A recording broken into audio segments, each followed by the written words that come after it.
Oh, I guess not.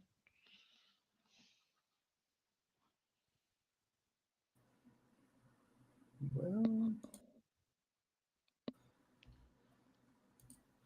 What happened? I don't know. They told me there was when I went to go to do. Oh, it says we're live though. What the fuck?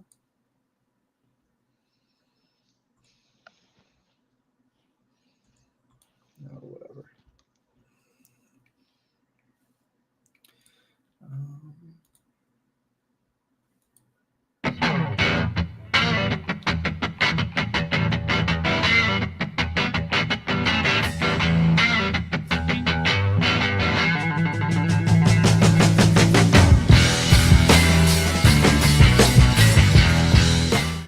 Welcome in everyone to episode 155 of the Bat Flip Podcast. My name is Damien here with David and Matt.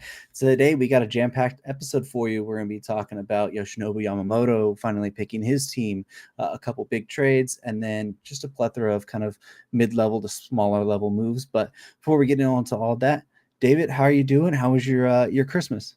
It was good. I know I missed the last episode, but we're back. Had a nice Christmas. I got to spend some time with some family on my girlfriend's side, and we exchanged gifts, and was able to just have some good food and have a pretty relaxing couple of days there. And after kind of the craziness of trying to get gifts together, but ultimately I think everybody was real happy with everything and had a really good Christmas. Matt, how was your Christmas? My Christmas was good. I'm still struggling today from all the uh, the calories I intook over the weekend, but it was good. It's just good. Enjoyed hanging out with the family and just pretty laid back. We usually do Christmas at my parents' house, which is very close to where I live. So just hung out at home most of the time and went to see them, and it's good Christmas. How about yourself? How about you, Damien? Mine was good. Just been hanging out. I was smart and I decided to take this week off for vacation, so I have been doing absolutely nothing pretty much. Um, but on Christmas went to go hang out with some family and some friends there, and um, just have a nice, chill, relaxing time and enjoying it with some people. But I'm really excited to jump into this episode. A lot has happened that I think we should be excited about, but let's go ahead and start with that. The Texas Rangers ended up signing Tyler Mallee to a 2-year, $22 million contract. He did have Tommy John surgery this last May, so he's a mid-season kind of comeback player there for a team that's kind of dealing with some injuries there. And David, fill us in on what you think about Mallee and then the other injury that the Rangers are dealing with. Yeah, I'll start there. Max Scherzer is also getting surgery on a herniated disc. He's out till mid-season, and that's a big bummer for the Texas Rangers, I think. But maybe Scherzer will come back and be healthy, once he is back. But this is a couple of mid-season as acquisitions for the Rangers that are really going to boost that rotation, and I think it's giving them some good projectability to be able to give some young guys some shots here to start the year. Male is really good. He was a midseason acquisition a couple years ago by the Twins, and he never really pitched for them. He just got hurt, was not able to stay healthy. But with the Reds, he had kind of had a Cy Young caliber season, and I think it was 2021. And he's one of those guys that has been underrated his whole career. And a $22 million deal is I think nothing to sneeze at, but he's going to be an interesting little addition. And I think that Rangers pitching staff, which was kind of the weak point for them going into last year, after they got Jordan Montgomery, it felt that like it was much stronger in a midseason acquisition, and they're going to get two pretty sizable midseason acquisitions, maybe even three if Jacob Degrom can come back. So that Rangers staff, they haven't really spent any money on it yet this offseason other than this signing, but it's going to be really good by the end of the season, I think, as they try to defend the World Series. Yeah, I agree with you, David. I do. I am curious about this their strategy of. I like these types of moves in general, where you get a discount on a guy because he's not going to pitch the entire first season, but you like his stuff. You feel like he's going to come back strong, and you get a second year out of him. But I mean, if you look at their rotation right now for the first 3-4 months of the season, you've got Nate Eovaldi, of course, who he's not without his injury concerns. He seems to have a decent amount of missed time every year.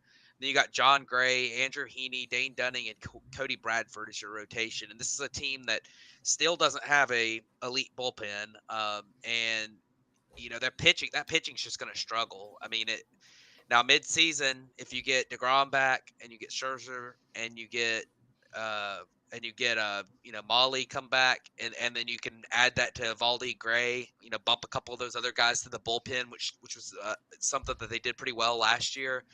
You could end up with a best case scenario, have like an elite pitching staff late in the season. But this is going to be a tough division. You've got two other teams in this division who are pretty talented, in the Mariners and the Astros. So, there is a scenario where not having these pitchers for the first half of the season could, the Rangers could play their way out of the playoffs. They could dig a pretty big hole at that point. So it's going to be interesting to see how that works out. But, in a vacuum, I mean, I like Tyler Mallee. I think he's got pretty good stuff. I hated to see him get hurt after he got traded to the Twins a couple years ago. And, I'd like to see him come back strong. He's a guy that I liked when he was with the Reds. I always thought pretty highly of. And it sucked to see him, miss a couple years. But, hopefully he does well for the Rangers this year. Yeah, Mallee has always been one of the more underrated pitchers, I thought, in my mind. He's been really good when he's been on the mound. He got bit a lot by the ballpark there in Cincinnati, but if you look at his splits away and his baseball savant page and his underlying metric, he's always outperformed them really well. And going to the Rangers, a team where I think that, obviously we just saw them win the World Series, but a team that is young and it's growing. Mallee will fit right in when he's able to come back there. So, them dealing with all of those injuries, it is kind of a question mark because, I mean, you can never count on injured pitchers coming back. You just never know nowadays, the way that setbacks and things happen. But, a nice solid deal for Mallee there, and hopefully he can come back and join that rotation midseason. So let's jump over to the American League Central now, where we had the Tigers sign Jack Flaherty to a 1-year, $14 million contract and Shelby Miller to a 1-year, $3 million deal that has a club option for a second season.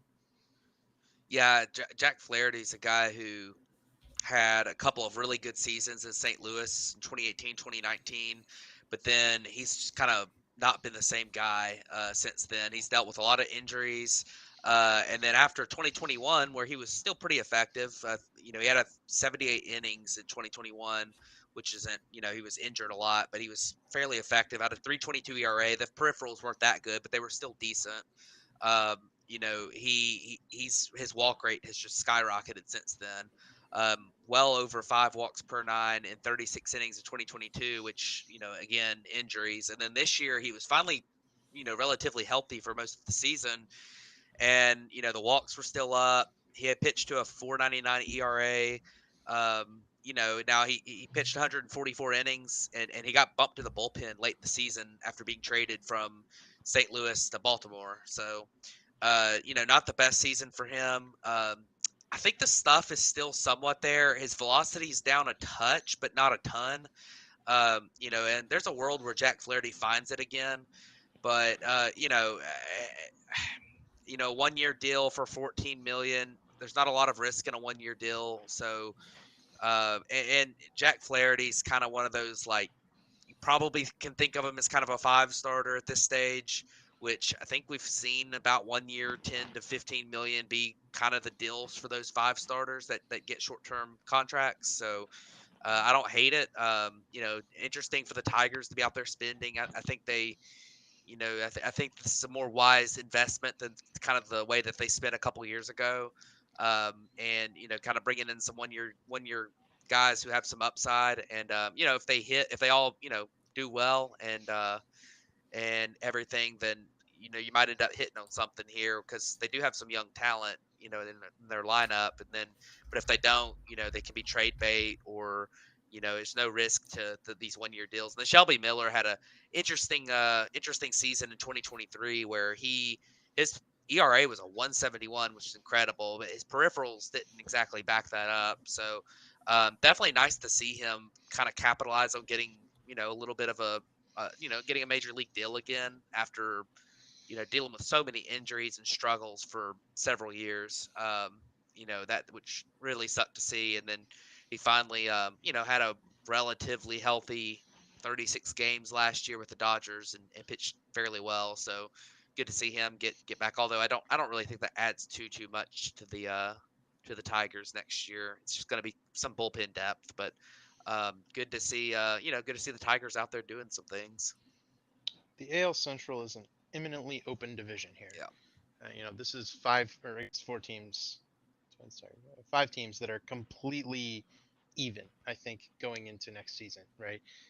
If the Tigers get some kind of breakout from Riley Green or Spencer Torkelson or both, couple that with maybe some resurgent performance from Javi Baez and maybe Kerry Carpenter can keep up what he was doing last year.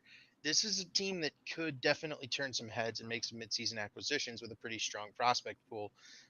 But in the in on the op side, right, where if this team underperforms again, signing 1 year contracts is always going to be useful. If Shelby Miller can prove that what he found with the Dodgers was repeatable in another environment like Detroit, then he'll be a very valuable trade piece come July.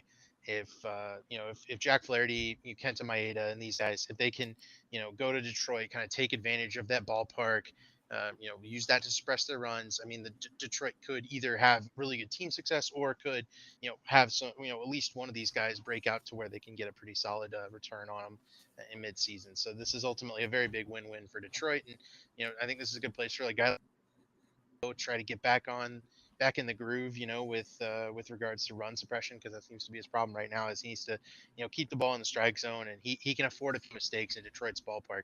It won't hurt him quite as bad as when he's having to play in Cincinnati every third game, So um, I think this is good from them, and we'll see who actually steps up to win the AL Central because it is wide open.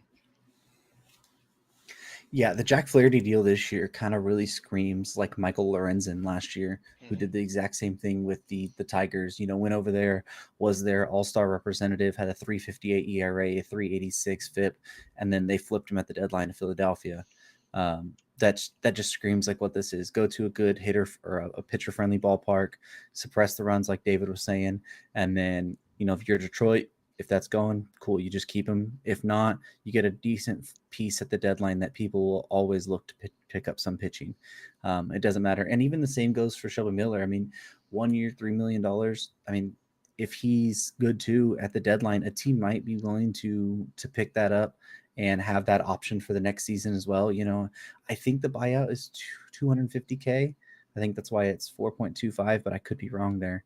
But for a team, if they're doing a playoff run, you want to pick up Shelby Miller and then buy him out at the end of the year for, 2.5 or, 250K or whatever. Like that's no big deal either. So good moves by the Tigers for both of this to maybe capitalize on the division, but they're not overly expensive deals that where if you get into a bad spot, at the deadline, they're easily flippable players.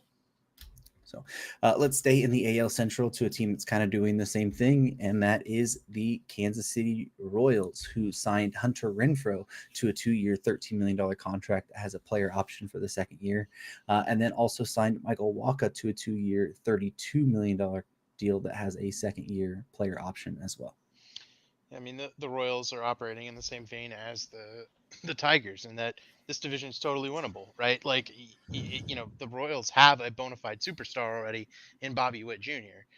They need some of their young guys to kind of break out and follow in his footsteps offensively, but this is a team that has found a superstar in Cole Reagans potentially, right? I mean, they've gone out and gotten good production from some of the guys, like in this vein. They went and brought Zach Greinke back. He was pretty decent last year. They've had success before, and obviously they signed Seth Lugo. So now adding in Michael Wacha and Hunter Renfro to this team is just, it's trying to buoy a team that isn't really ready yet. But if these smaller deals can kind of work out, this is a team that can make the playoffs in a very weak division. If it doesn't work out, these are guys who could totally perform well enough to get moved, for a decent prospect return. And since both of them are a 2-year contract, it's maybe a little less likely that those get taken on, but it still makes for the Royals to have an interesting team for the next couple of seasons with a couple of guys like Hunter Renfro, who's a big power guy. You know, he hits about 30 home runs a year. He's not a, real good guy for on base percentage or batting average, but he'll provide that slug, and those guys are always valuable, especially ones that can play defense in the outfield. Hunter Renfro is a very solid corner outfielder defender.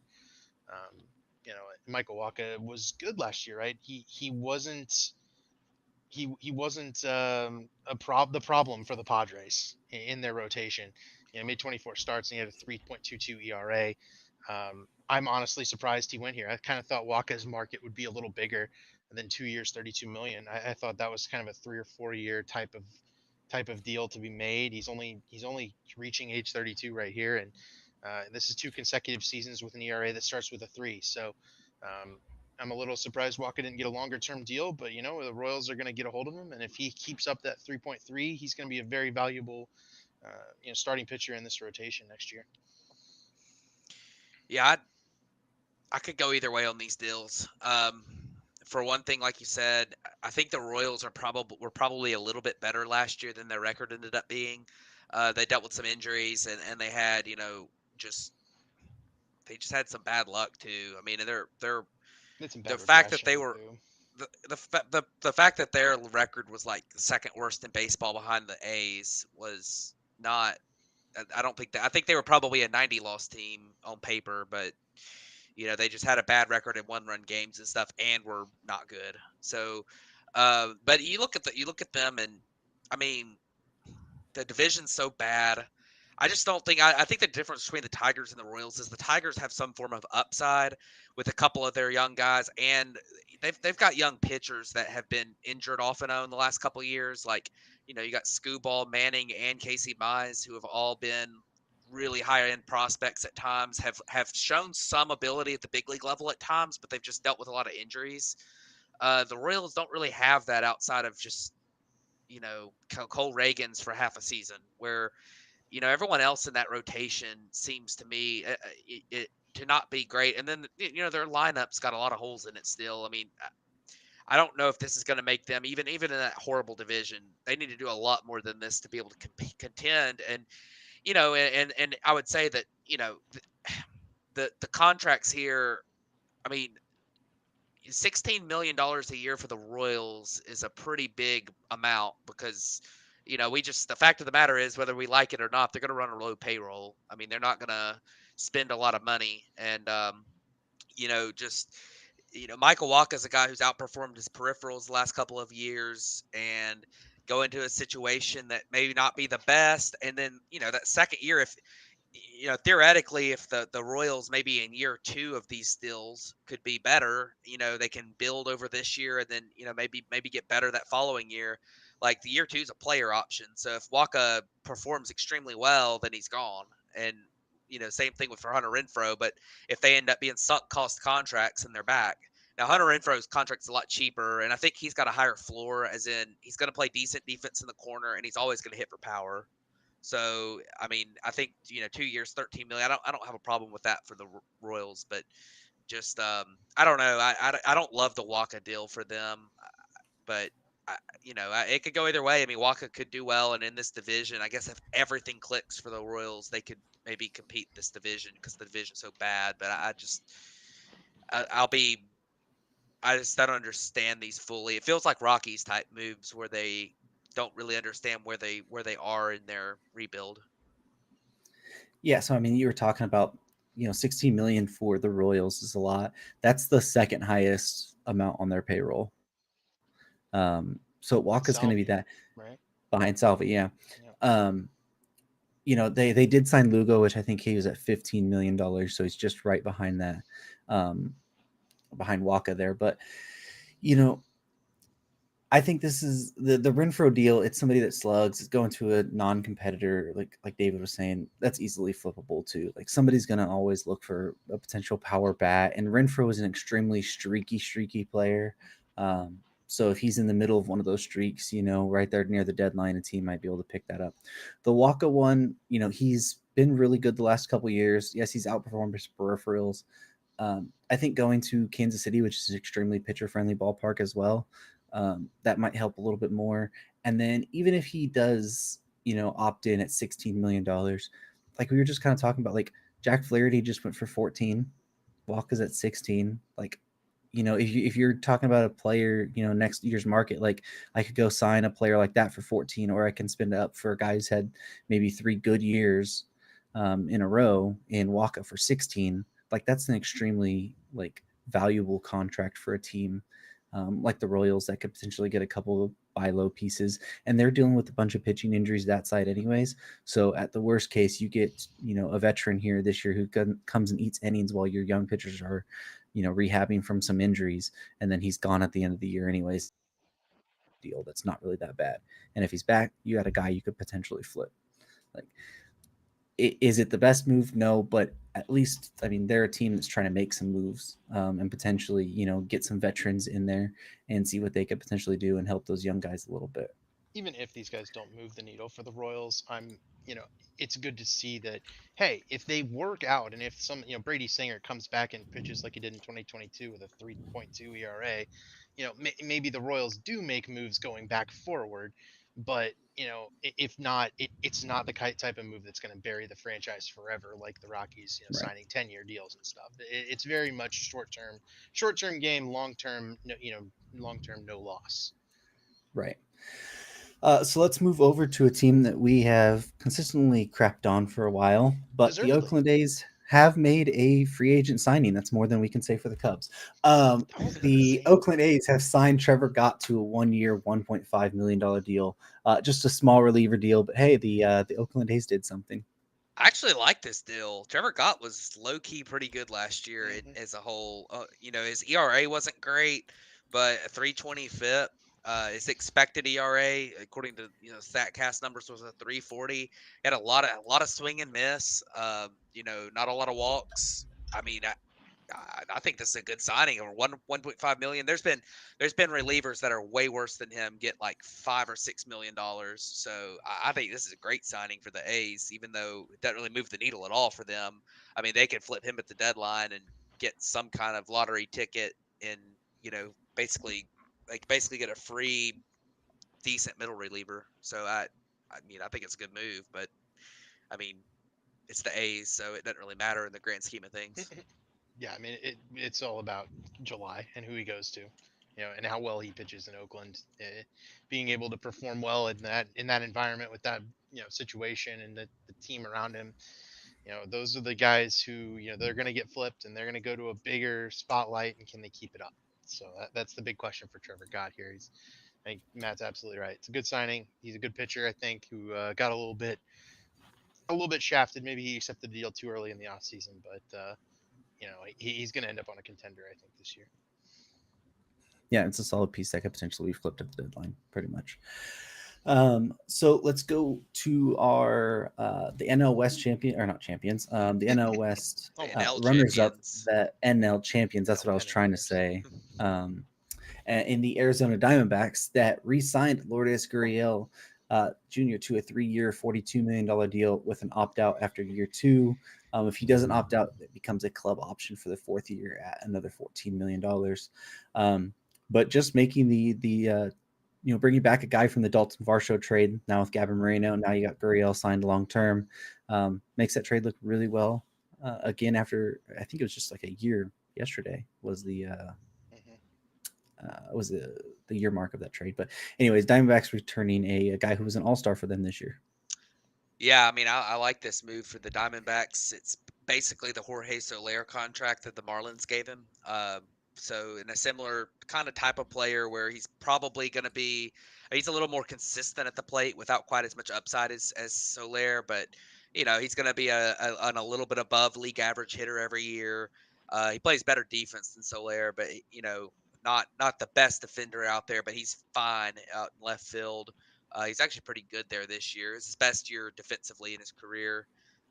He's had some weird seasons where, like 2022, he had a 343 on base, but he only hit 5 home runs and 500 plate appearances. And then this year, he had a 309 on base, but he hit 24 home runs and 600 plate appearances. It's just been kind of a weird career for him. A guy who hits the ball really hard, but has at times struggled to get it off the ground. It's one of those types where he could end up, having a couple seasons where he does lift it a little bit more and has just a breakout season or two. Kind of like his 2020, which was the shortened season, but he had a 134 WRC plus in 2020. That's a pretty good signing. I mean, you're looking at, not a huge amount of money. Really market value for a quality left field slash DH type option. And I think Lourdes Gurriel will do, I think he'll repeat his 2023 season. It seems fairly sustainable. I think he'll repeat it 2 or 3 more times and be a quality player for the Diamondbacks for a few years. I like the Diamondbacks offseason so far. I mean, Lourdes Gurriel is, I mean, he's a perfect 6 or 7 hitter in your lineup, right? He's never gonna go nuts and wow you, but he's always gonna be a kind of a tough plate appearance. He's gonna hit the ball hard, and he's a nuisance for pitchers there, and the type of guy that, oh yes, you can, oftentimes you can finally breathe because you got through the heart of the order. Corbin Carroll and Christian Walker and Kettle Marte. Now you got to face Lourdes Gurriel, right? He can take advantage of that, and being able to play that guy down the order, being able to plug Eduardo Rodriguez in after your 2 good starting pitchers. I just, and adding Eugenio Suarez defensively, and then with the power at third base. I like this Arizona offseason. It's not going to win their division, but it's a good offseason, and it's going to keep this team, relevant. I think for the wild card next year. And yeah, bringing back Lourdes Gurriel brings back that locker room presence as well. He seems like by all accounts, a good guy, and definitely was one of the leaders of that team last year as they went to the World Series. So, very, very solid move. Maybe even a bargain. I think. That's not a. He only has to get like 1.5 WAR per year to outplay that, and I think that's pretty attainable. Yeah, I think it's a really savvy move by the Diamondbacks. Keeps a guy who's also a big clubhouse guy there. You Mhm. saw him was very energetic last year. He was able to keep that team. When they went through that really lull stretch, they started really hot and then they kind of tapered off for a couple months there. Gurriel was always a guy that was consistently high energy and just making sure that they never got too low on themselves, and was a big performer for them in the playoffs as well. So really good deal for the Diamondbacks there. Let's stay in division and move over to the San Francisco Giants, who signed catcher Tom Murphy to a 2-year, $8.2 million deal that has a club option for a third year at $4.1 million. This is straight up a backup catcher signing, right? I mean, he's going to back up Patrick Bailey, and spell him and work with the pitchers. It's as a solid move.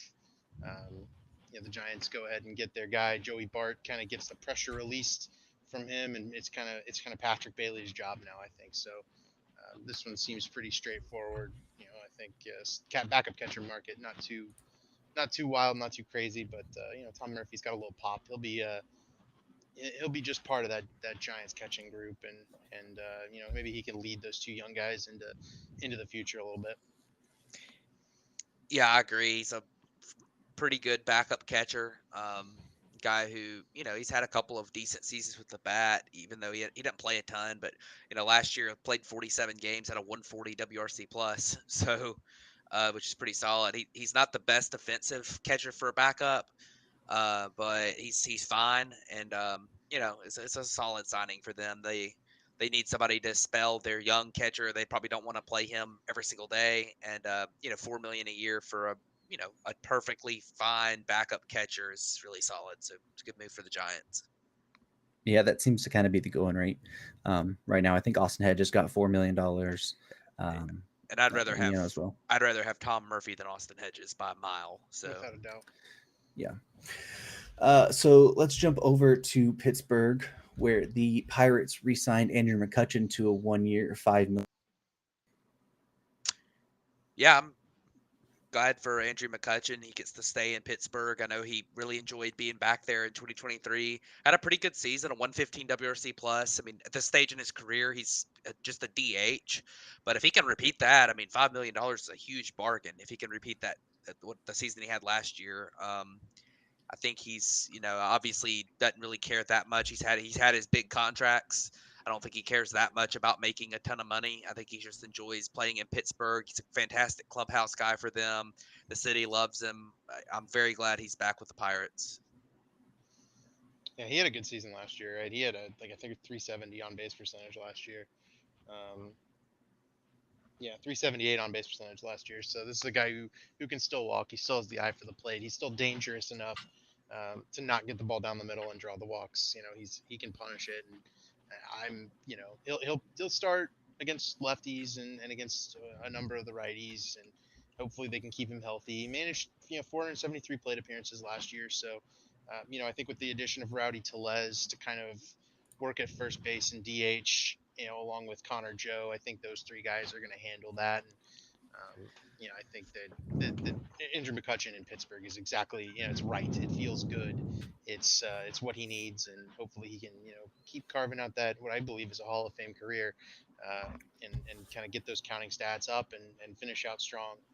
So he's only 37. He's probably got a couple more years left in him. Yeah, Andrew McCutchen in Pittsburgh is just a story that feels right, and making sure that he's in Pittsburgh when he hits homer number 300. He's at 299 right now. Yep. So he's going to be able to hit his 300th homer in a Pirates uniform. It just makes all the sense in the world. And it's probably the case now where he's at the point in his career where he said, I'm going to sign 1-year deals and I'm only going to sign in Pittsburgh until it's over for me. Mm-hmm. So really glad that Andrew Kutch back in Pittsburgh, and we'll see what he's able to do, and look forward to him hitting number 300. So let's jump over to the biggest free agent pitcher signing that we've ever had happen in baseball, and that is that the Dodgers signed Yoshinobu Yamamoto to a 12-year, $325 million deal. It does have player options after year 6 and year 8. And they gave it deals slightly backloaded, so those years he'd be walking away from a little bit more money. But worth noting, too, that the Dodgers paid a $50.6 million posting fee to the Works Buffaloes that is not included in the $325 million. Yeah, I mean, I guess I can start. I mean, I thought that Yoshinobu Yamamoto would get about 200 million, maybe a little bit more because of his age. He's had a fantastic career in Japan. He's won their version of the Cy Young Award twice, but 3 times or 3 times. He won the MVP But last year too. yeah, And I mean he's a three-time fantastic MVPs. pitcher. He's a fantastic pitcher in Japan. One of their best pitchers they've ever had. And he's going to come over, and we've seen some really, really successful pitchers come over from Japan. You look at Yu Darvish. I mean, think of the Dodgers. You think of Hideo Nomo, Otani. Even though he was kind of more of a prospect type guy when he came over because he was so young. But Yamamoto's only 25. I think there's a tiny bit of there was a little bit of concern about his size. He's only like 5'8", 5'9". 5'10", 170. Yeah, he's not real big, so there's a little bit of concern about him. He throws really hard, so how durable he's going to be. He's been extremely durable in Japan, but I mean, I think there's a chance that this could work out great. I mean, he could end up being like the next I guess there's really not anybody like him that's come over from Japan before. So, but I think it'll take a little bit of an adjustment period. We've seen that with just about every Japanese pitcher that's come over. You look at like last year with Kodai Senga coming over, there was a little bit of an adjustment period. In the second half of the season, he looked really good. I think that Yamamoto could have a similar type of adjustment period, like he did, just because the ball's different. And, it's just the speed of the game. The hitters you're facing are different. Even though the Japanese league is extremely good, you are going to be facing better competition, obviously, in the big leagues. So it's going to be very interesting to see how this works out. I mean, it is pretty wild that the Dodgers just paid a pitcher who's never thrown in Major League Baseball the biggest free agent contract a pitcher's ever gotten. I think that's just wild to me. But good for Yamamoto. I mean, you don't have to throw a pitch in the big leagues, and you're going to make $330 million, which is pretty awesome for him. And I mean, it could work out great for the Dodgers. They obviously needed a top of the line starter, and they believe that Yamamoto can be a top of the line starter. So they kind of checked another box on their offseason. I mean, Matt said it right. It's absolutely bonkers to pay a guy who's never thrown a major league pitch the most money of any pitcher of ever, right? But this situation is completely different, I think, than I think even than we were expecting, right? Because the Dodgers were not the only team to offer Yamamoto $325 million. Not only that, the Dodgers were not the only team to offer him at least $300 million, right? We know both New York teams offered him $300 million. We know the Mets offered him $325 million, and he chose to go play with Ohtani in Los Angeles and with the Dodgers. The deal includes opt-outs where he could go get another contract around or bigger than this size if he performs well. And that's at like age 31. I think it's a very normal time to opt out for this type of player.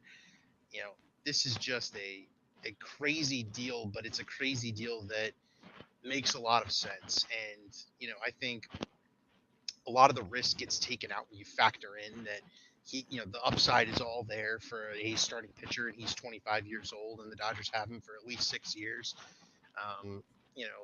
It's a more of a backloaded contract anyway, so it's going to make sense, I think, over the long run for him to make this decision. I think it's pretty obvious that players are not choosing the Mets, which is interesting, right? And I don't know where the Mets are going to turn now. But the Dodgers, just the rich get richer, right? You go out and you make these types of deals. Yeah, you're going to go into the red. Yeah, you're going to pay the luxury tax. Yeah, you're going to lose the draft picks.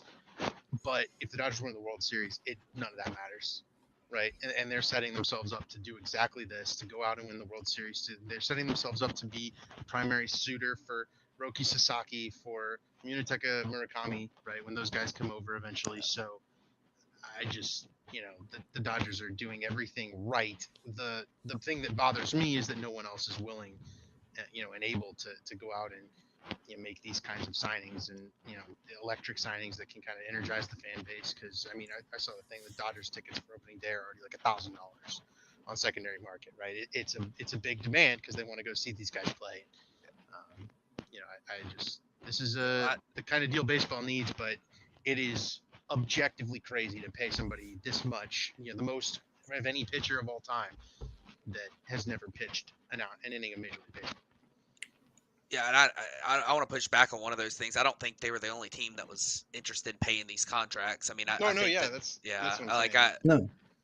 saying. We've heard already reported that Yamamoto. The Mets were the one to offer Yamamoto this deal first. The Dodgers matched it.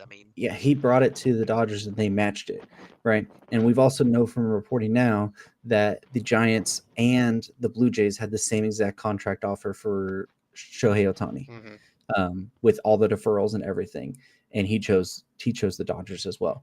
And where it was, Yamamoto just had his press conference today, and it was also worth noting that like his agent also said that, had the Dodgers not been the team that Yamamoto went to, it was probably San Francisco, because San Francisco reminded him a lot of what Japan is like. Yeah, I was gonna say he's West Coast for sure.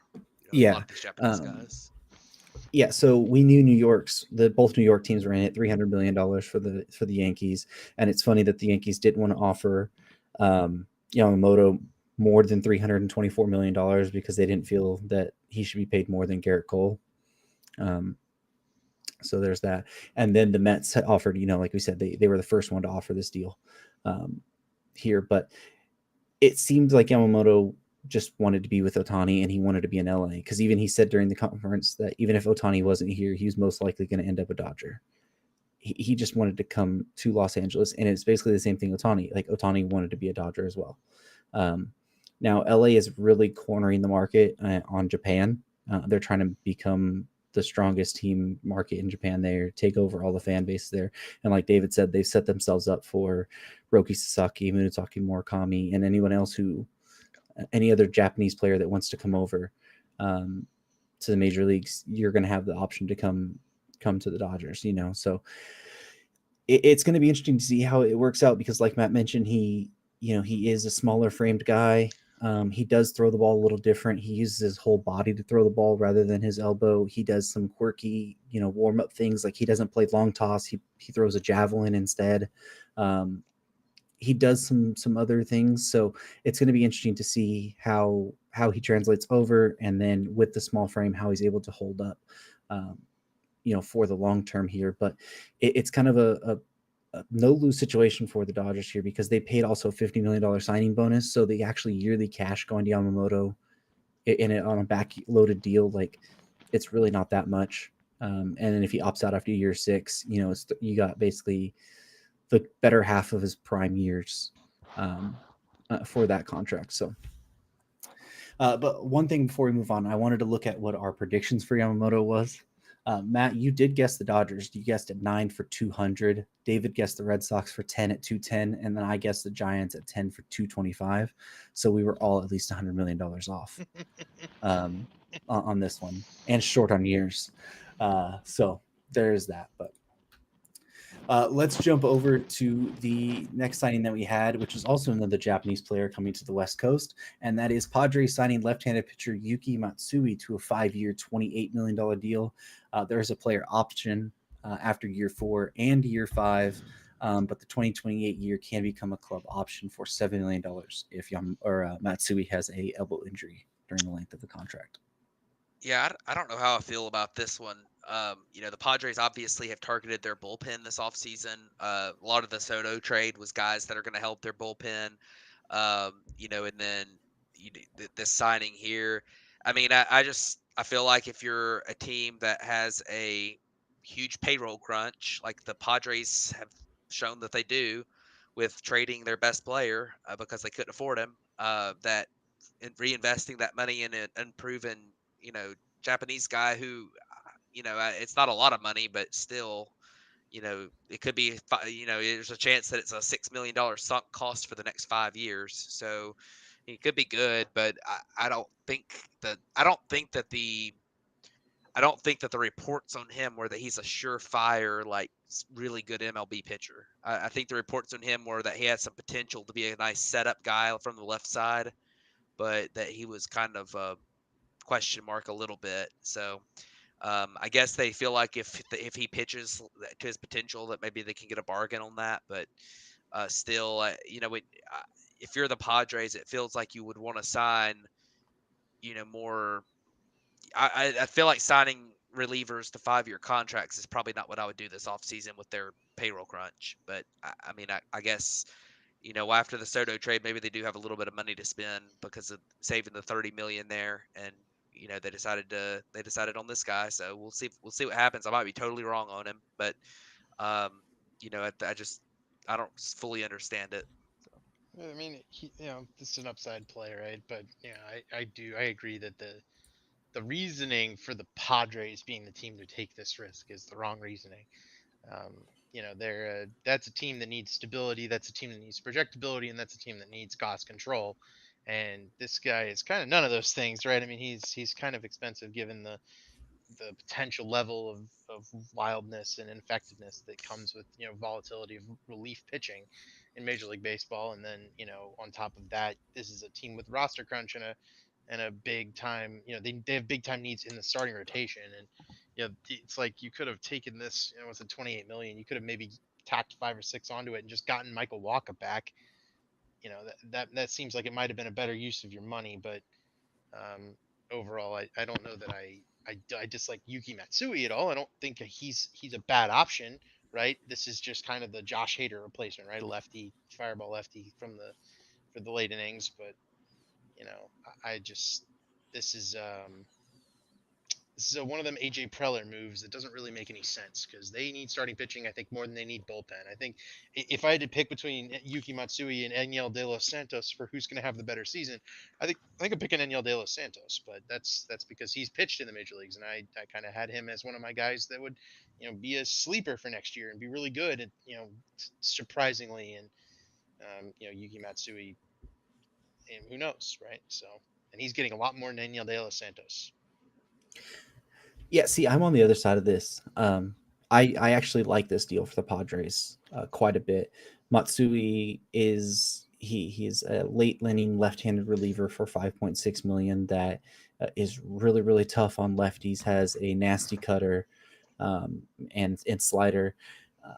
He's a lot more affordable than a guy like Josh Hader is, and you're not going to find a guy that has the potential upside that he's going to potentially be able to have in the back end of the bullpen for $5.6 million. And be, at what, 20, I think he's 27 right now, going to be 28 probably by the time opening day is. Um, I think you need controllable pitchers. Controllable lefties are always a good thing. You're always looking for left-handed pitchers in general. Yeah, you could have said they should throw that extra money, and maybe get a starting pitcher. But to be able to lock down another piece of your bullpen there, where you're going to have, it's going to basically be controlled. And in 3 years, $5.6 million for a lefty in the bullpen, I don't think that's going to be a bad thing at all, especially for the type of pitcher of the stuff that I've seen from him in Japan and through the WBC and stuff. So they still do need to work on some of that pitching. But what we mentioned also, they got like 7 pitchers from the Juan Soto trade that like probably 2 or 3 of them is going to go into the rotation anyways for them with Darvish and Musgrove and the rest of the pitchers they got there. So I like it for the Padres. But let's go up to Seattle, where they signed Mitch Garver to a 2-year, $24 million deal. I love this move. Mitch Garver was playing DH for the world champion Rangers. He can still catch a little bit, right? And I think that's the key. Is we talked about Tom Murphy earlier, kind of exiting Seattle. Will Mitch Garver enter Seattle? I don't think going to be the primary catcher. I think he'll probably primarily DH with Cal Raleigh catching, and Sevi Zavala backing up. But as a guy who can moonlight in as the third catcher and give rest to your primary catchers, with a guy who hits the ball as hard as Mitch Garver does, who torches lefties as well as Mitch Garver does, he becomes a really, really valuable offensive piece. And he might also be able to spend some time at first base, but luckily the Mariners have Ty France there. He fits in really nicely at DH for them, and he's a better fit because he makes more contact than Teoscar Hernandez does. I just, this is a slam dunk move. This is even less than I thought Mitch Garver was going to get. Thought for sure he was getting at least a third year. And 12 to 15 was where I had him. So I was figuring, 3 for 45 was kind of what I was expecting for him to get, because I figured, this is a guy who hits the ball really hard coming off a 370 OBP type of season. He gets hurt a decent amount, which is the rub. But if he's just DHing, you might be okay. And yeah, I mean, he gets 2 for 24 from the Mariners, and they look like geniuses after moving on from Suarez and Teoscar. They get a guy who's kind of inarguably better at the DH spot than both those guys would be. Yeah, I mean, I'm mostly in agreement with you. I think it's a good signing for the Rangers. I mean, not the Rangers, from the Rangers by the Mariners. He's had some really good seasons. He's got a career 123 WRC plus as a guy who he can play catcher. He can catch some. He's not the best back there, but if you need him to, he can come in and be that backup catcher.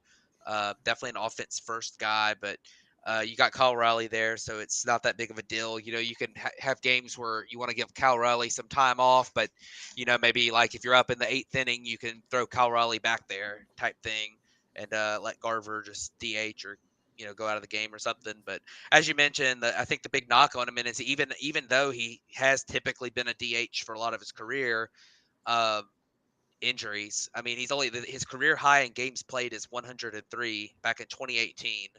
Um, he only played 87 games this year. Now that was a really good 87 games. He had a 138 WRC plus, but it was still just 87 games. Year before in 2022, he only played 54 games. 2021, 68 games.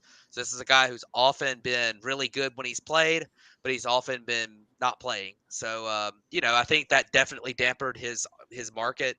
If you can get a season where he DHs primarily and he plays 140 games and he catches some, then you might be looking at a huge bargain with that 2-year, $24 million deal. But I think you just the player, his market was just not quite the same because you just don't think you can rely on him to be out there all the time. So definitely in my opinion, it's a good signing because even in 87 games, if he can repeat what he did last year, he put up over 2 WAR, which would make, even if he only played 87 games, that makes that $12 million a year worth it. At over 2 WAR. So hopefully he's able to stay healthier than that and make this a real bargain. But even if he doesn't play, especially stay healthy all year, he's still going to be a solid pickup for that price. Yeah, I feel like you could do a lot worse at DH for more money than Mitch Garver. Um, he's a consistent hitter that, like you said, once he's healthy, if he's able to stay healthy, he fits this team perfectly. He'll be able to catch some there, even maybe moonlight some at first base. I mean, and we might even, I mean, who knows? Like, they do have Ty France there, but now they have the hole open at third base with trading Eugenio Suarez. Like, maybe France plays a little bit more third base, and then you get Mitch Garver more at first base there too. It's just another option that allows them some flexibility depending on what the rest of the offseason looks like for Seattle. But this deal in a whole, I think it makes a lot of sense for a team that has had to shed some payroll, and we were kind of worried about what the payroll was going to look like potentially. I think Garver at what $12 million is a steal. So let's jump over to the Toronto Blue Jays, who re-signed Kevin Kiermaier to a 1-year, $10.5 million deal, and then signed Isaiah Kiner-Falefa to a 2-year, $15 million deal. Yeah, I really like the Kiermaier deal. I think Kiermaier's a pretty underrated player.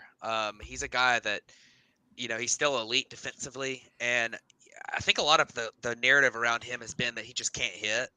And I mean, he's not a great hitter by any means, but he's been roughly a league average hitter for his career. He's got a 98 WRC plus, and over the last 4 years, he's basically been that. He had a couple of really bad years in 2018, 2019 at the plate, but he has largely been a league average hitter for his career.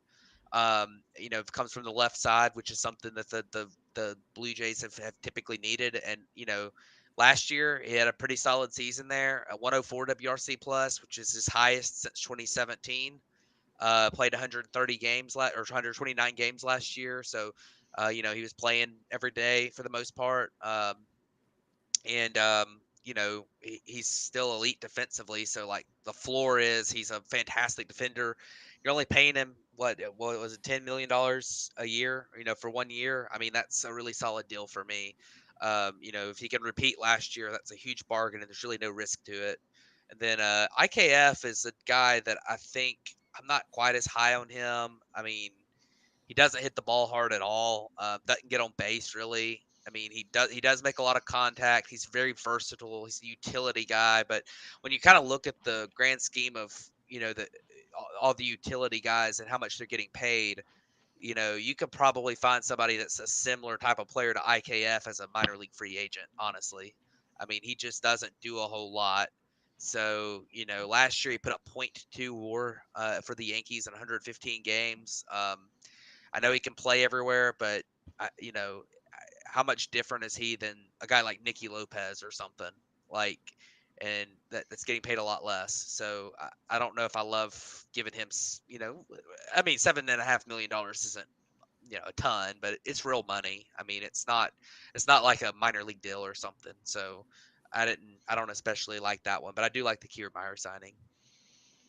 My best guess is that I guess they're kind of for Lefa is Davis Schneider insurance if Schneider struggles, right? Like I'm just not entirely sure what the one's all about. $8 million on for 2 years too on a guy. This feels a lot like what happened with the Cubs last year with Trey Mancini, right? You try to get a guy off a struggly season, try to get something back where what he was before, but that seems to kind of be gone, and a 2-year deal winds up hurting you more than you would otherwise think for someone who's at least productive when he plays defense. But I don't know. Kind of Falifa doesn't make sense. I echo you on that, and I also echo you on Kiermaier. I think he's going to be a rock solid center fielder for the Blue Jays once again. Um, the big question I think is, does this take the Blue Jays out on Cody Bellinger? I don't think it has any bearing. Well, where are they going to play him, right? Like, you got First a first baseman, base, right field. George Springer's playing right field. I just but and you Varsho's could in move left him. field. They've spent a lot of assets on their outfield to this point, and that's $10 million more on Kevin Kiermaier, and you'd be sticking him on the bench too. Your I first don't know. baseman should be a DH. Yeah, they got 2 Yeah, I mean, catchers who can hit in every day, and it's a very cool thing now. They have some flexibility. I think it impacts the Bellinger thing minimally. they do have some flexibility there where you can move people around consistently. And then even if Kiermaier is on the bench, that's a very good defensive replacement later in the Yeah. game that could come in. You can move Bellinger to first, Kiermaier to center. Like, it is it Bellinger a perfect fit anymore? No, but it still does give them potential flexibility to move things around, um, in general. So let's move on to the Chicago White Sox. They signed Martin Maldonado to a 1-year, $4 million deal plus an option. Matt, I know you love this signing. This might be the worst signing of the offseason. Martin Maldonado was pretty easily the worst player in Major League Baseball last year. He was terrible offensively. He had a 66 WRC plus. He was even worse defensively. I mean, just absolutely horrible behind the plate last year defensively. Um, and then his WAR negative 1.2 WAR last year, and he only played 117 games. He's not like somebody on a bad team who's been given like a super long leash and plays 160 games and puts up a bad WAR number. Like he accumulated that in a not super long amount of time. I truly do not understand why you would sign him to a major league deal. I mean, now I know that he's shown a lot of leadership qualities and he was beloved by the clubhouse in Houston. So if you bring him into a bad franchise on a minor league deal just to see if, you kind of maybe need somebody, like, then fine. But I mean, there's literally no reason to give this guy a major league deal. I mean, I don't understand it whatsoever. I mean, it's doesn't help anything. You know, I don't get it. For as much as I like what the Royals and the Tigers are doing, I the White Sox are making me laugh, man. I between Maldonado, Paul DeYoung, the Max Stassi and Martin Maldonado is your catching core. They are just loading up on guys I think no one else wants. Right? And Nicky Lopez is another one from the Bummer trade. They got a bunch of those types of guys. They got Mike Soroka, and now they're just trying to fix things that are not going to get fixed. Right? That's the big issue with the White Sox. Like Paul DeYoung's just really not the type of player anymore that can handle a starting shortstop job, but he's got one, right? It's kind of the same thing with Yohan Moncada too, right? Where this is a guy who's kind of been broken for a while, and I don't trust the White Sox to handle these types of things at all. Um, you know, the idea obviously is that Maldonado leads your young pitching staff, and they get a little marginally better, but I mean, the Astros got worse last year, right? So like that was the worst their pitching's been in a few years. I don't foresee this working out very well for the White Sox. And hey, it's the backup catcher rate, right? $4 million, but yikes. Yeah, Well, it's not great. say he's not the backup catcher. I mean, it's him and Max Stassi right now. Like He they're. might get a timeshare. I think he's gonna. That's Yeah, I absurd. mean, he's gonna start because I mean, Max Stassi didn't even play last year. Well, the So, White Sox are Yeah. tanking. This is all well, yeah, calculated. They want to yeah, lose it's games. true. They do have Corey Lee too, but that's Yeah. also not great. Um, He had so 210 OPS last year. Did Corey Lee in his major Jesus. league stint? I just saw that. yeah, Woof. I'm surprised he had 15 homers. He hit 191. I wouldn't be surprised if all 15 of his hits were homers or something like that. But that was all for the free agent signing. So let's jump over to the trades that we've had happen. And the big one also involved the Dodgers getting Tyler Glasnow and Manuel Margot from the Rays for Ryan Pepio and Johnny DeLuca. Tyler Glasnow, as part of the trade, then signed a 4-year, $110 million extension, where the last year of the deal is a club option at $30 million. If it's declined, it becomes a $20 million player option. This is a slam dunk trade, right? Like, and I think the extension is. Let's take them apart one by one. The trade is an absolute slam dunk. The Dodgers take on Margot's contracts to lessen the prospect return. Pepio and DeLuca, Damian and I spent a good deal of time talking about that return because it was kind of the rumored return until it got finalized because they were waiting for Glasnow to accept the extension. It's a lot, but it's not as much as it could have been. It is where I land. Is you could have Yeah. the Rays definitely could have been charging more for Tyler Glasnow here, and the fact that he does sign the extension makes this a much more palatable deal. Where you lose Pepio, who's got I think 4 more years of control, but you're getting 5 years of control of Tyler Glasnow, and the Dodgers have a very deep pitching group, and they only give up one member of that depth, so they effectively replace Pepio with Glasnow in their rotation. Margot is a sunk net cost. You'd probably rather have DeLuca next year anyway, but it's like you're the Dodgers, who cares, right? Like the rest of your lineup is a Death Star. Margot will hide. He might even be good because of this. You'll be fine. So the trade is a slam dunk. The extension looks expensive, but it's the Dodgers, who cares. Two, like if Tyler Glasnow is healthy, he's the Cy Young favorite.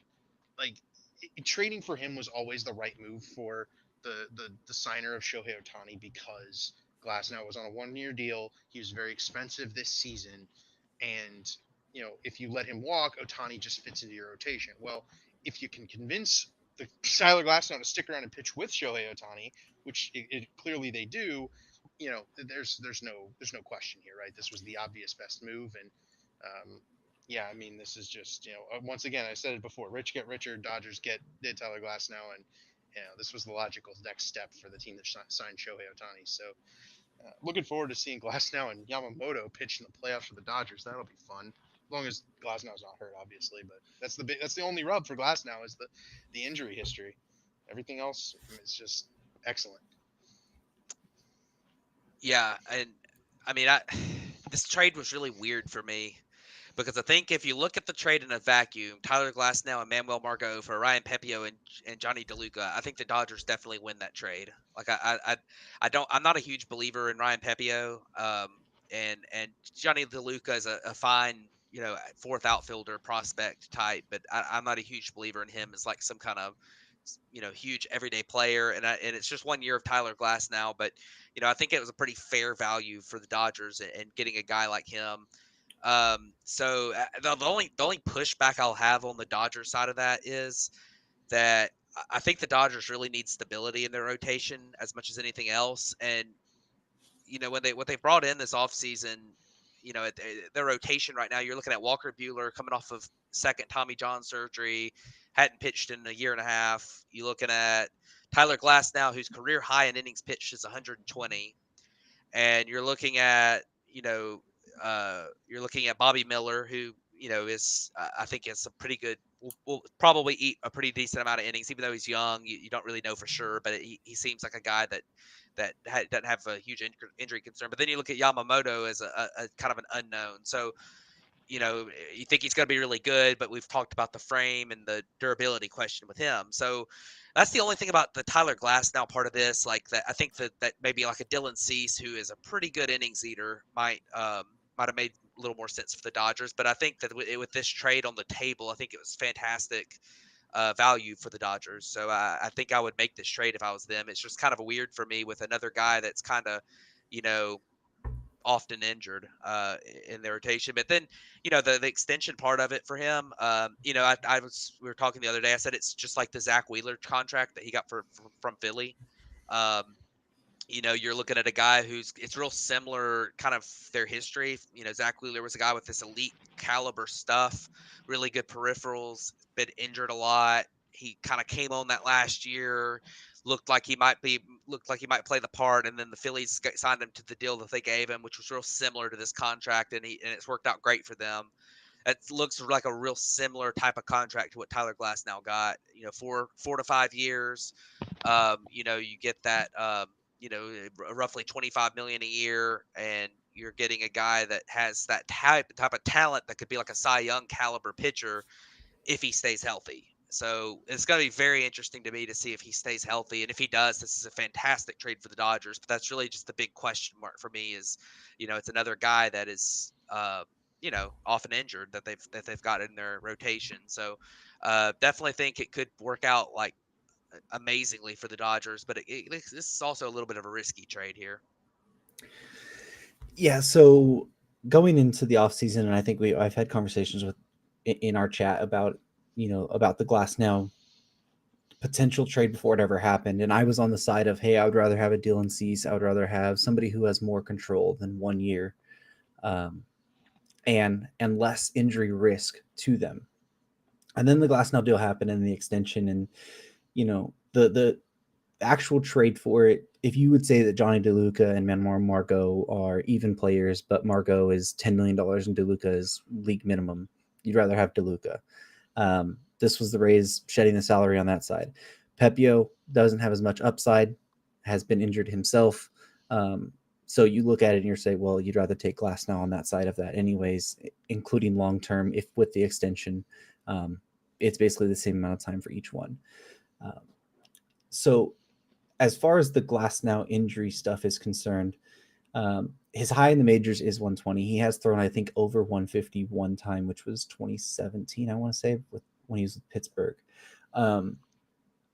But I did find a podcast that he did this last year, just kind of once I was diving into some stuff and listening to him talk about what the injury really was those 3 years. It was essentially that his UCL had torn off the back of the bone rather than where they normally see the tears. So the MRIs and stuff they did never saw it until he finally did his quote unquote Tommy John, which he didn't do Tommy John. He did the internal brace procedure as well, where learning what that is, it's basically a band that they tie into both sides, and that band is basically unbreakable. So I'm not worried as much about the elbow as I am. He dealt with oblique injuries in the past too, which is kind of tied to the back there, and him being 6'8", that's where I'd be more worried about the injury concern, because he is so tall and he uses his back so much, rather than the elbow, which was what we've seen for 3 years, but that's what he was been dealing with, the same injury for the 3 years, basically since the 2020 seasons when it really first crept up, or actually 2019 is when it first crept up. But on the upside is, like David said, Glasnow is a Cy Young favorite if he's healthy. And then now the Dodgers having Yamamoto, Glasnow, Buehler, Bobby Miller, the impending return of Ohtani next year.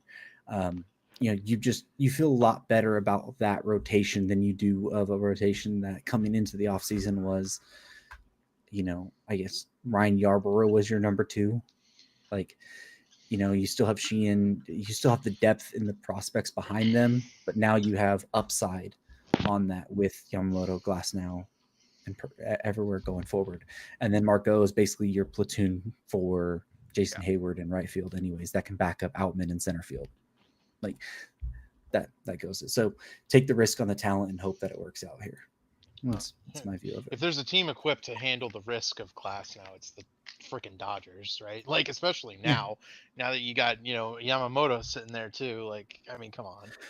Well, for sure. And if there's a team that we've seen in the past work around pitchers that have injury concerns, like, I mean, look what they did with Rich Hill for a while. Look what they've done the last few years with Clayton Kershaw.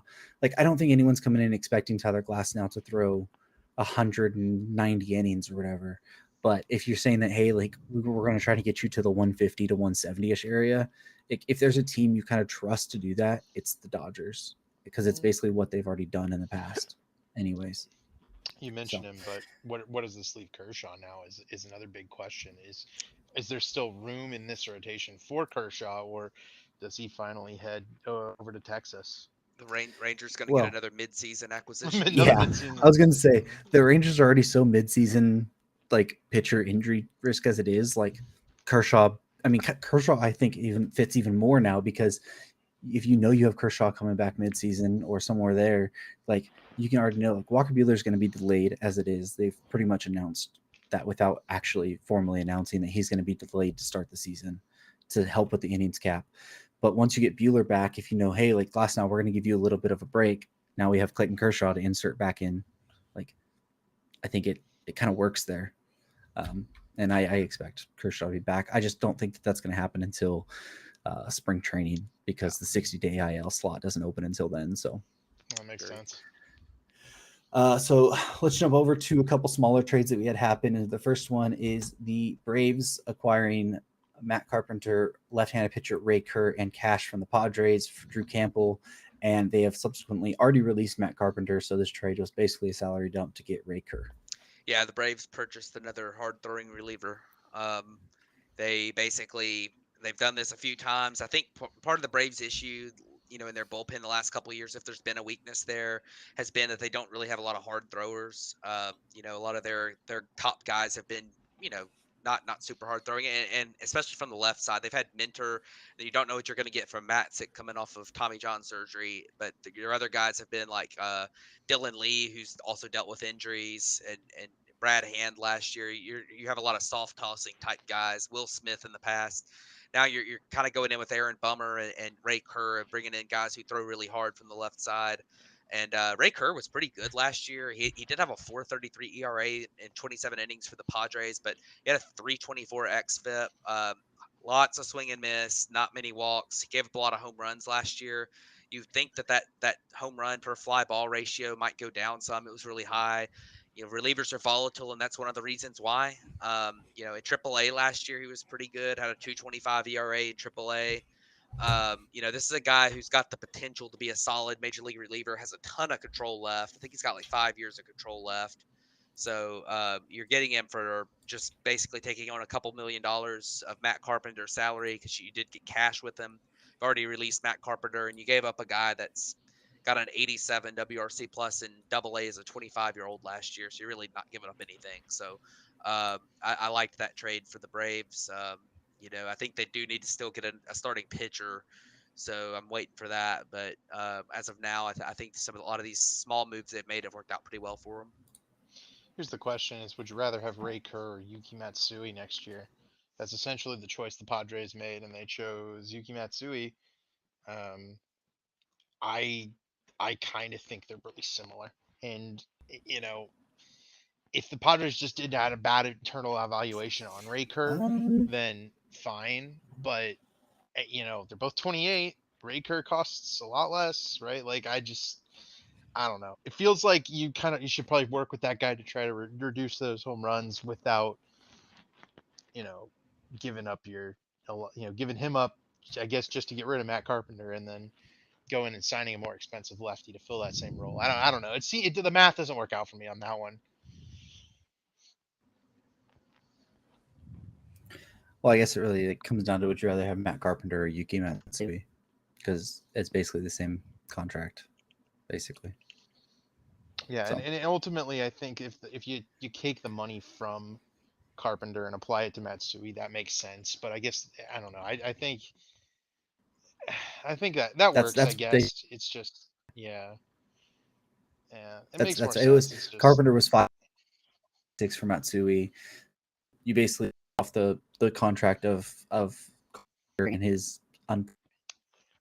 go to, which is a that's need that you fair. have more than a lefty bench bat or whatever. So And props to the let's Braves jump for over to our using those last. contracts. I was gonna say props to the Braves for using the contracts to buy good players. That's something the teams with a lot of payroll flexibility need to be doing more of. Yeah, and then Aaron Belmer and Ray, two people who could be good lefties for their bullpen this offseason. So let's jump over to the last trade that we had happen, and that was the Yankees and Garver on a deal that saw the Yankees acquire from the Guardians, and the Guardians getting outfield prospect Estevan Florial.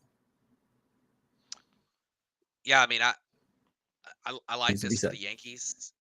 Yeah, I mean, I like this for the Yankees. I mean, Florial was blocked completely by their new outfield, and he's not very good anyways. He did have a 130 WRC plus in AAA last year, but he's a 25-year-old. He's been at the big leagues in parts of 4 different seasons and hasn't hit at all in the big leagues.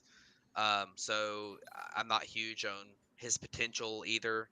Um, I guess he could be kind of a fourth outfielder, but they got a guy who was at one time pitching really well for the Guardians. He had a bad 2023, but before that, he had really skyrocketed through their system, looked really good. So, you kind of get a guy that maybe has some potential, throws pretty hard, and is had some history of success in the minors for a guy who's not going to have any role in your roster. So, I think it's a good trade for the Yankees. Yeah, I mean, adding bullpen help is always crucial for these teams.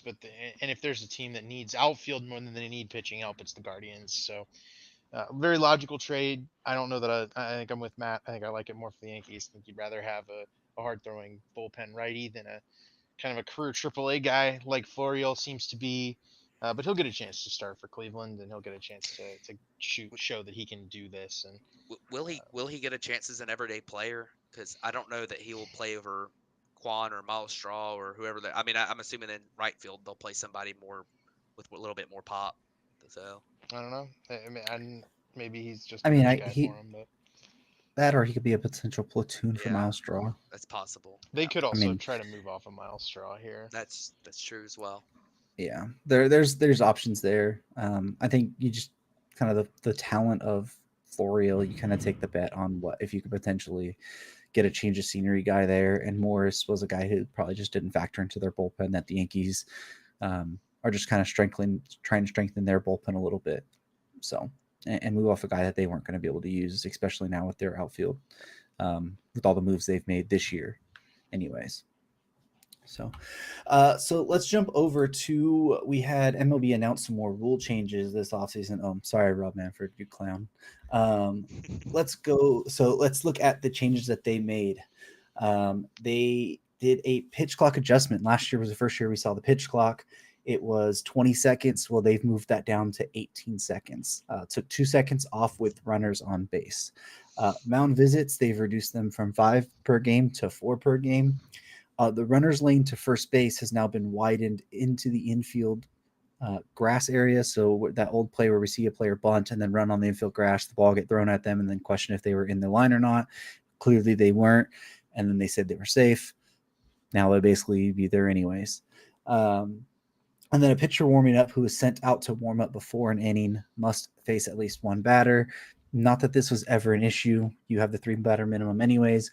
I'm guessing this is just trying to circumvent a team from saying their bullpen arm wasn't ready, send the pitcher out to their starting pitcher out to warm up, and then basically subsequently go out there and just pull him from the game to allow the reliever to get more warm-up pitches. Not that that was ever an issue anyways. But with that all being said, let's go ahead and start with David. What do you think of the new rule changes and the fact that we made a pitch clock adjustment after 1 year for the games being 7 minutes longer from April to September? I hate that.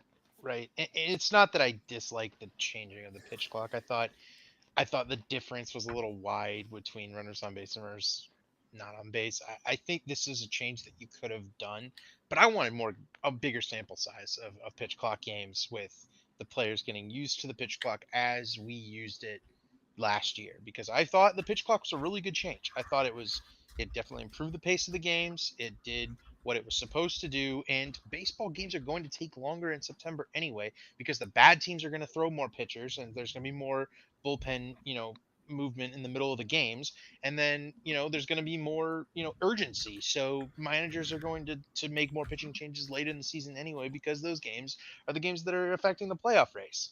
Like it's very logical that those games are going to take longer. So trying to fix that with this little patchwork seems foolish.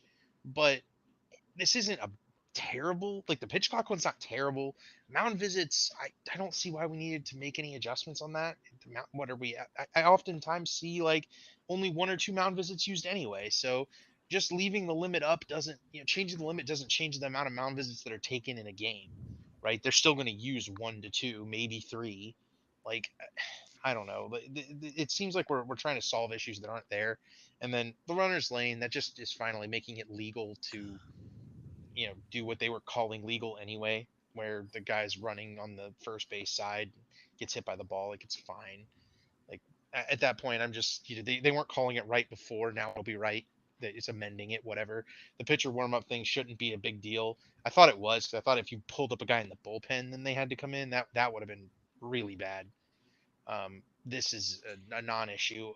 The pitch clock thing is Is the biggest thing here. It's just I wish we had more time with the original rules, because I wanted to see how those worked. And if next year you start at the ending year, game times, and then go up, 7 more minutes, okay, then you have some justification to reduce the on base pitch clock. But I don't see it. I think the times will be back to normal, and then they'll rise a little bit as the season goes on, and that's just how it'll be. so just to be clear on the pitcher warming up thing. basically that's if a pitcher pitched the previous inning, it comes back out like they're going to pitch Yes. the next inning. They can't pull them. Okay. That's what I'm assuming, because Yeah. what would it matter? Like because it says a pitcher who is sent out, so it's Yeah. obviously not a pitcher from the bullpen. And even if it was a pitcher from like the bullpen or whatever, we have a 3-batter minimum. Yeah. So it doesn't matter anyways. I think all it's trying to do is circumvent people potentially saying that their reliever wasn't ready, Right. and to send their pitcher that did the last inning out, and then let him throw like 2 or 3 pitches, or even the full time, go to the batter gets announced, and then you basically go and call a reliever. Yeah, that rule makes sense to me then. Yeah. If it was a pitcher warming up in the bullpen has to go pitch an inning, that would have been the dumbest rule I'd ever heard. But this rule, It because just wasn't a problem. yeah. Well, Right. I will say that it doesn't happen very often. But when a pitcher, when the manager comes out of the bullpen or comes out of the dugout after the guy's already warmed up for the inning and then makes a pitching change, that's one of the most frustrating things to watch in baseball. Like, How often does it happen? it doesn't I mean, are we happen very talking about- often. So the rule's did we- really it's going to be a non-issue. But Yeah, did we make a rule for something that happens less than 10 times per, I mean, like combined for every team? yeah, but I mean, it's like it doesn't. Like seriously. Making a big deal out of it isn't anything. But like it's not. I don't mind the rule in itself. But the pitch clock reduction. I mean, I don't know how much different the 20 seconds to 18 seconds is going to be. You're looking at when they changed the biggest part of the pitch clock change with the time of game was without runners on base, because there was pitchers that were taking 22, 23, 24 seconds between pitches without runners on base, and they have to throw in 15.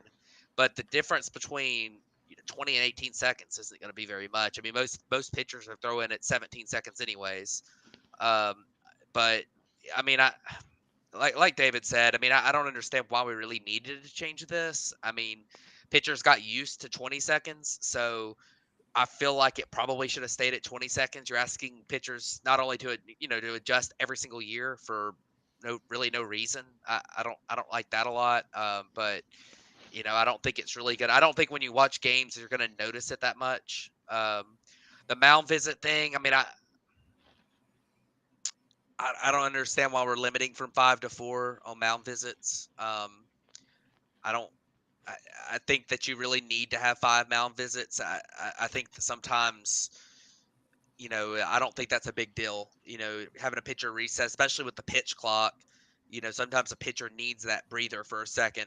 When they're having to throw a lot of pitches in a short amount of time, and just reducing the amount of mound visits probably doesn't help that a lot. And then I actually like the runner's lane thing, because I do think that could reduce collisions occasionally. So that could be a good thing to help prevent injury. But yeah, I mean, I don't think these rule changes, it's nothing like as dramatic as what we had last year. And I'm glad they didn't do some radical change to the pitch clock. And I'm glad they didn't do some radical change to the shift rules again, like there had been talk about. But I think that I could kind of go either way on a lot of these rules. I don't think they're that big of a deal. So as far as the runner's lane thing, it's not going to limit any more collisions that's already happening anyways, because players were already doing it. It's now just going to make the umpire not a judgment call.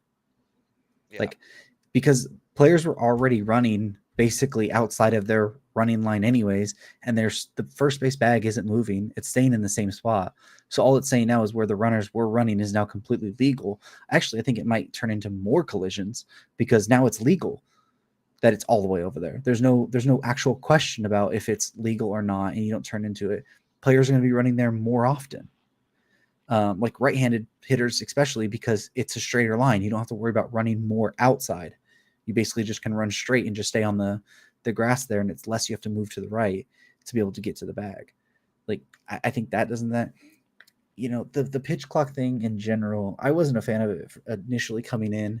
It's grown on me now. I don't mind it, but especially changing it after 1 year, the runners on base perspective, and especially when all the players voted no on all of these changes. And there was even a point where players, especially heading into the postseason, were asking for more time with runners on base. Like, hitters and pitchers were both asking for more time with it. And now you just brought that down anyways. Like, it's extremely stupid. It's extremely like out of touch with the game. Game times are already down to 2 hours and 39 minutes this year. Like, what do you really think that you're going to take out of this? Like with the 2 seconds per pitch clock thing, the reducing one mound visit when most teams weren't even using all their mound visits anyways. This isn't anything that's going to help speed up the game dramatically anyways. Like, what do we think we're going to shave off? Another 2 or 3 minutes potentially?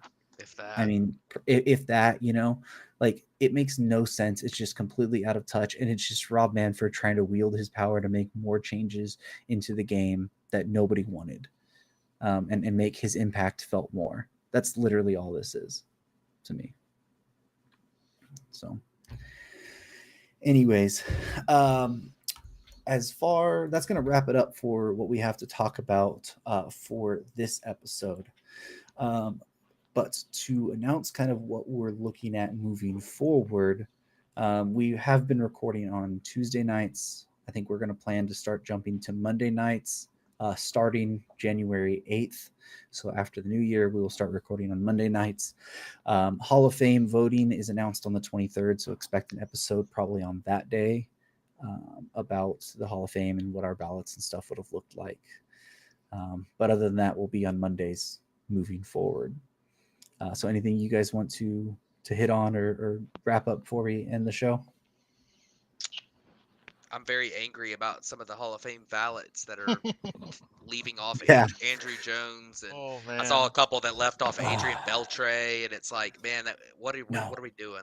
Did you guys see the one? I don't know if I sent it or not. My favorite ballot this year was the guy who voted for, I think it was Todd Helton and one other guy, and then was like, well, I see all you people are angry, but players can get voted on for more later years. And the guy's like, well, I wonder what your rationale for Gary Sheffield is. And he was just like, well, I can always vote for Sheffield next year. Oh my God. Not saying that know. Sheffield's in his last year of his thing. Oh. And that's a Hall of Fame voter who also said that, well, I used to believe in voting for 10 people, but now I only vote for 2 per year, and I can always vote for them later, including Gary Sheffield. The one that just got me was the Alex Rodriguez and Manny Ramirez ballot. Those are the only two. That's the one that got me. That one, yeah. Yeah, that's just looking forward. I'm looking forward to being able to unleash the wrath for a while. I have more to say about that than closing statement. Yeah. So, anyways, thank you guys for tuning into this episode of the Batflip Podcast, and we'll catch you guys back here on January 8th.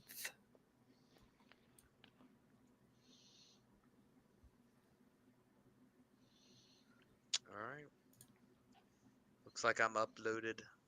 Got it? Yeah, it says you are. Awesome. Oh, alrighty. Okay. Stop that. There's that. This still not in yet? There's a lot of free agents still out there. There's a lot still out there, yeah.